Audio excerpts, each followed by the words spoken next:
चलो बच्चे लोग आ जाओ जल्दी जल्दी। चलो, कौन कौन आए हैं आज? पार्थ, येशा, श्रेया, तन्वी, सिद्धार्थ, भूमि, झील, हस्ती, नीव, दियांशी। कहाँ हो? स्नेह भी आ गए हैं। आज तो नए नए मेंबर्स आए हैं कुछ। श्रीता आई है, उसका भाई श्रेष्ठ किधर है? गज़ल, कविश को भी लाना स्नेह। तारिशी आई है, आयुषी आई है, कबीर भी जुड़ गया है हमारे साथ। चलो, कबीर का फ़ोन आया था अभी कि वो आ रहा है। तारिशी की मम्मी का फ़ोन आया था कि तारिशी आ रही है। जल्दी जल्दी आ जाओ बच्चे लोग।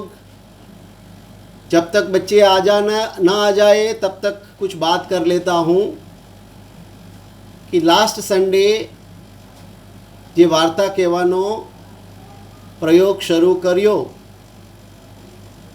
એ બાબતની શરૂઆત કેમ થઈ, મને વિચાર કેમ આવ્યો?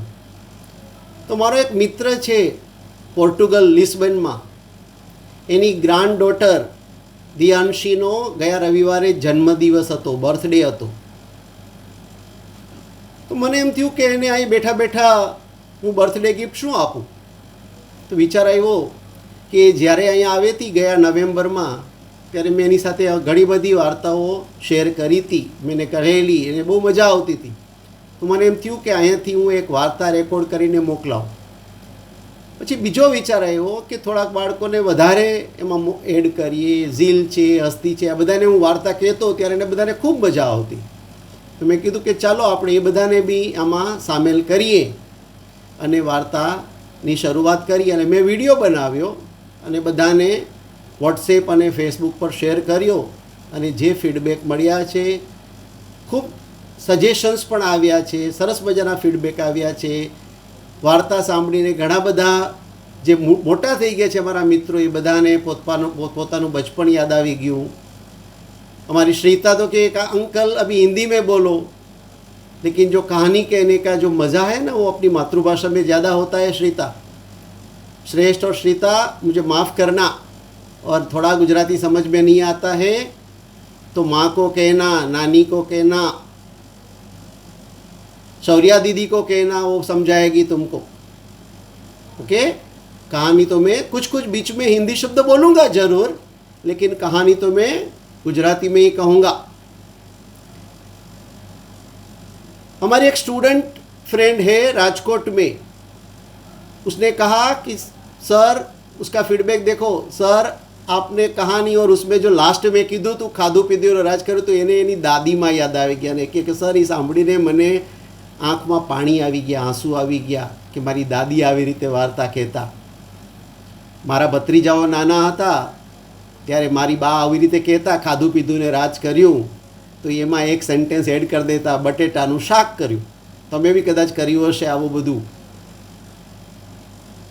તારીશીની મમ્મી પીનલ થાણાથી મને કહે છે કે અંકલ, અમે તારીશીને કહેવા માટેનો સ્ટોક ખતમ થઈ ગયો હતો, સારું થયું તમે આ વાર્તા કીધી.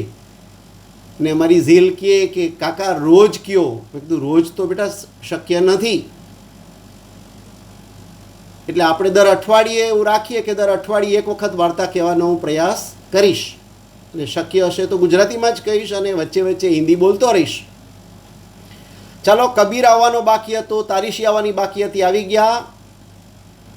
ભૂમિ જો જોઈએ. પાર્થ, આજે બધાને ચોકલેટ તારા તરફથી. ચાલો મને કયો, હાથ ઊંચો કરો, કેટલા જણા નાસ્તો કરીને આવ્યા છો? क्या नहीं किया नाश्ता? आपको मालूम है नाश्ता का महत्व क्या है?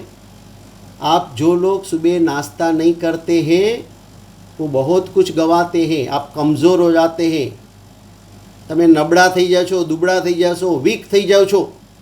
સ્ટ્રોંગ બનવા માટે નાસ્તો જરૂરી છે. અને એમાં પણ કેળું ખાઓ.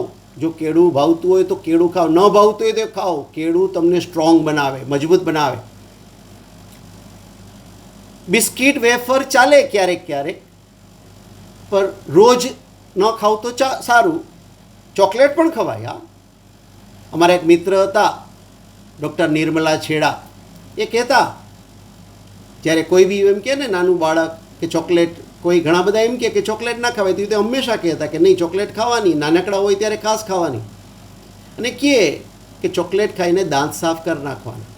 ચોકલેટ શું કામ ખાવાની? તો એમ કહે કે દાંત પાછા આવશે, બચપણ પાછું નહીં આવે. અને એટલે જ કદાચ કેડબરીઝ જેવી કંપનીઓ એમ કહે કે બાળકો ઉપરાંત જ્યારે ચોકલેટ્સની માર્કેટ એને વધારવી હોય ત્યારે એમ કહે કે કુછ મીઠા હો જાય. શું થયું? કંટાળી ગયા?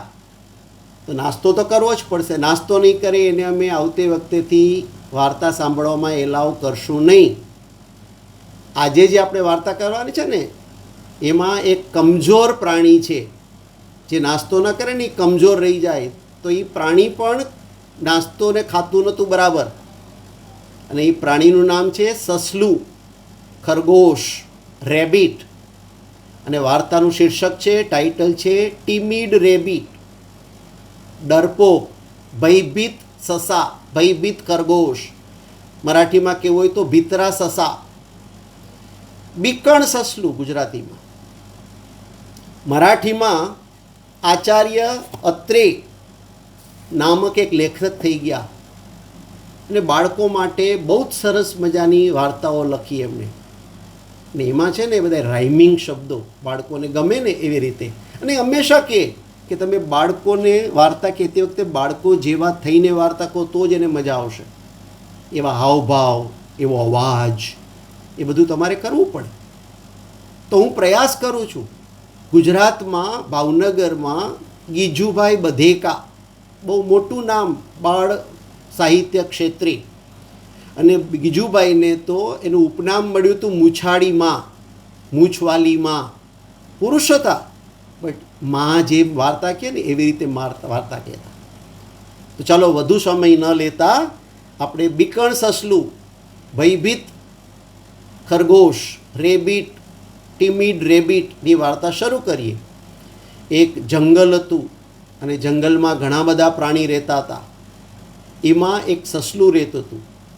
કેવો કલર હોય સસલાનો? તમે જોયું જ હશે. કબીર તું બોલ જોઈએ. બરાબર, white. Yes Kabir, you are right. સસલાનો કલર હોય વ્હાઈટ, સફેદ.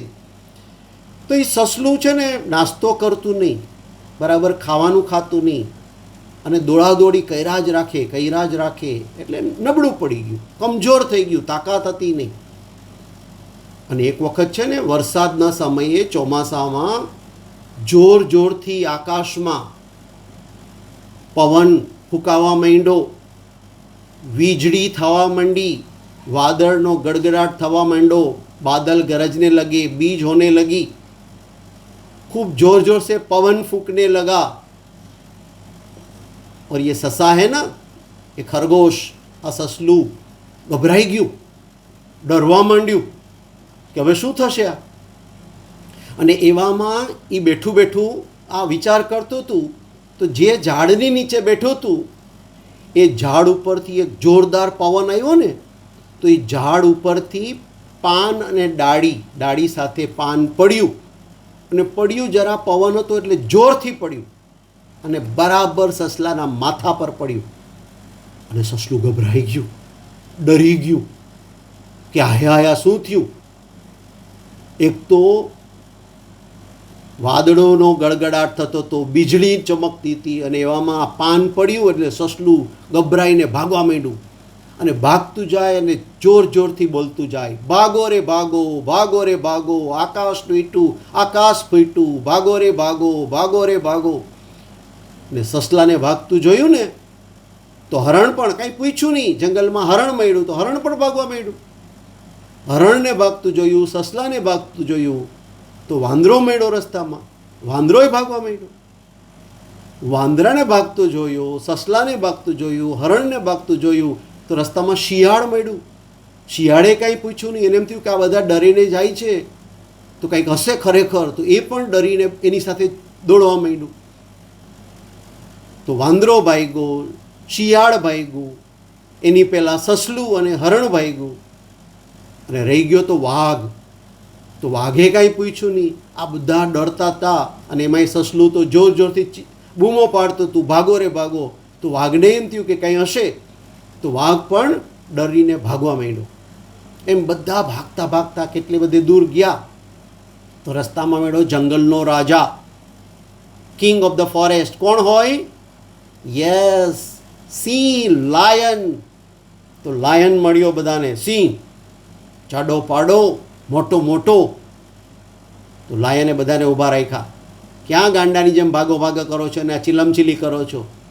વાઘને પૂછ્યું, શું છે આ બધા, કેમ ભાગો છો? તો વાઘ કે મને કાંઈ ખબર નથી રાજા, આ તો શિયાળ ભાગતું હતું એટલે હું ભાગ્યો. તો શિયાળને પૂછ્યું, શું કામ ભાગો છો? તો શિયાળ કે મને કાંઈ ખબર નથી, આ હરણ ભાગતું જોયું એટલે હું ભાગવા માંડ્યો.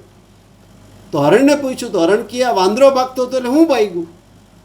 તો વાંદરો કે મને ખબર નથી, આ સસલું ભાગતું હતું એટલે હું ભાગ્યું. તો સસલાને પૂછ્યું કે શું કામ ભાગે છે તું? તો સસલો કે આકાશ ફાટ્યું છે ત્યાં. આકાશ ફાટ્યું છે?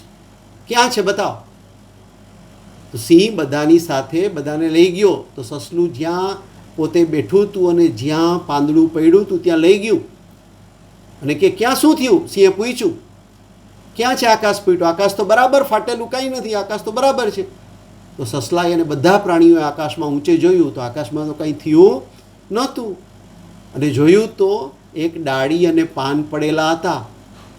એટલે આવું જોયું ને એટલે સિંહ સમજી ગયો કે આ સસલું ડરીને ભાગ્યું છે. એટલે સિંહ હસવા માંડ્યો, ખડખડાટ જોરથી હસવા માંડ્યો સસલાની મૂર્ખાઈ ઉપર. તો સિંહ હસવા માંડ્યો તો બીજા બધા પ્રાણીઓ હસવા માંડ્યા. આમ બધા પ્રાણીઓને હસતા જોયા તો સસલું શરમાઈ અને પોતાના દરમાં ઘૂસી ગયું. તો મિત્રો, ફરીથી એક વખત યાદ કરાવું કે બહાદુર બનવાનું, સસલાની જેમ ડરપોક થવાનું નહીં. અને સ્ટ્રોંગ અને બહાદુર બનવા માટે વ્યવસ્થિત નાસ્તો કરવાનો, વ્યવસ્થિત ખોરાક લેવાનો, અને તો જ તમે બહાદુર બનશો અને કોઈથી ડરશો નહીં. ચલો, આજની આપણી વાર્તા અહીંયા પૂરી. ખાધું પીધું ને રાજ કર્યું અને બટેટાનું શાક કર્યું. આવજો, બાય. આવતા રવિવારે મળશું.